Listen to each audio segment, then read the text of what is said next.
Bonjour, je vous propose de faire une pause. Mais pourquoi faire une pause alors que vous venez à peine de débuter cette vidéo? Eh bien tout simplement parce que la technologie nous le permet. Vous pouvez mettre sur pause cette vidéo et prendre le temps de respirer, d'aller vous chercher un café, voire même de sortir prendre l'air. Quel est l'intérêt? Eh bien cela va vous permettre de respirer, de vous sentir plus détendu et moins concentré. Il s'agit souvent du moment idéal pour sortir du cadre formel de votre formation. Alors quel rapport avec la technologie dans la formation me direz-vous? Eh bien le lien est le suivant. Les technologies permettent d'innover tout en optimisant le rythme de la formation professionnelle. Parlons donc de ces nouveaux formats qui bouleversent nos habitudes de formation.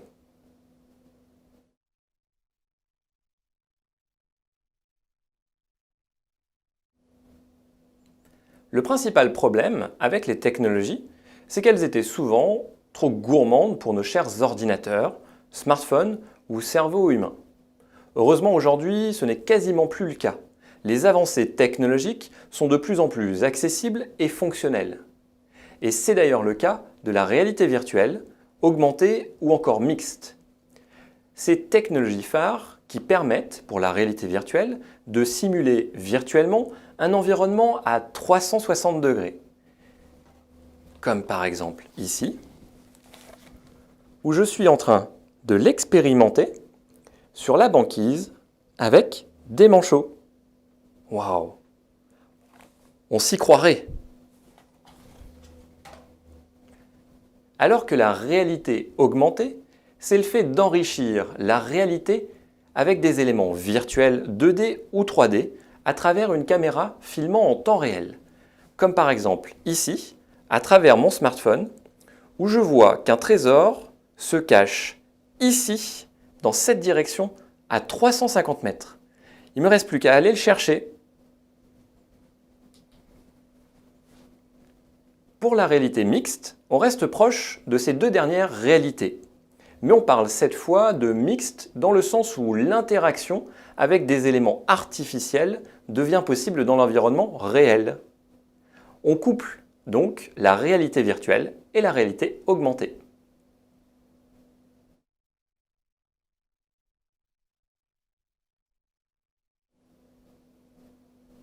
L'enjeu de ces technologies pour la formation professionnelle est riche, puisque l'expérience unique et souvent ludique représente une opportunité inouïe pour impacter sensiblement le participant.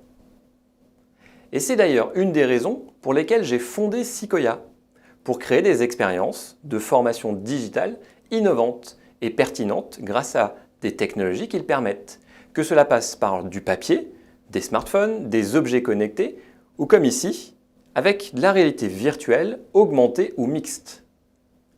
Imaginez-vous en train d'apprendre votre code de la route ou de réviser votre permis grâce à la réalité virtuelle, assis à côté d'un conducteur, voire même à sa place. Tournez la tête à gauche et puis à droite, comme si vous y étiez, et choisissez de ralentir ou bien d'accélérer pour doubler. Et ce n'est qu'un exemple. Je pourrais aussi vous sensibiliser à la sécurité sur votre lieu de travail, aux méthodes de recrutement, au process de vente, à l'agencement d'intérieur, waouh, ou encore à de la formation sur une chaîne de production, à des cours de médecine et bien d'autres sujets encore. Les enjeux sont nombreux. Mais attention à ne pas tomber dans le piège de vouloir absolument réaliser une expérience de formation complète en réalité virtuelle ou augmentée. Pourquoi? Parce que porter un écran si près des yeux pendant de longues durées, ce n'est pas bon. Les équipes travaillant sur la conception de scénarios pédagogiques doivent donc penser cela comme des expériences de formation courtes, s'intégrant dans un parcours de formation professionnelle classique, qu'il soit présentiel ou à distance d'ailleurs.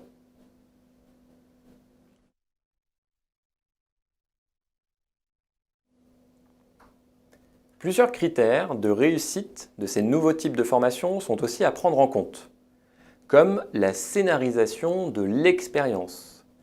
Quel contenu est intégré et interactif? La scène est-elle suffisamment réaliste avec le contexte de formation du participant? Voilà trois notions phares: le réalisme, le contenu et le scénario d'interaction. Au final, on utilisera souvent l'anglicisme Immersive Learning pour l'apprentissage immersif, afin de parler d'un environnement de formation simulé et contrôlé, dans lequel un scénario de formation est intégré pour optimiser ses résultats dans le monde réel. Cela favorise la mémorisation tout en apportant de nouvelles connaissances plus tangibles. On notera également que l'Immersive Learning permet l'erreur. Et ce point est également primordial lors d'un apprentissage ou d'une formation. Les erreurs sont autorisées et elles sont sans risque sur la santé et la sécurité des participants ou encore sur leur lieu d'exercice. Elles permettent ainsi de tester et d'essayer tout en progressant et en gagnant en autonomie. Un concepteur pédagogique pourra aisément prévoir d'intégrer différents éléments perturbateurs et sources de stress, comme un temps limite par exemple, un accident simulé, une question inopinée, une réaction en chaîne et bien d'autres éléments afin de tester la réaction de ses participants. Vous voici désormais bien informé sur l'opportunité de l'immersive learning. Sachez qu'il existe déjà quelques applications mobiles vous permettant de tester l'immersive sur votre propre smartphone. Allez, je retourne réviser mon code de la route. À plus tard!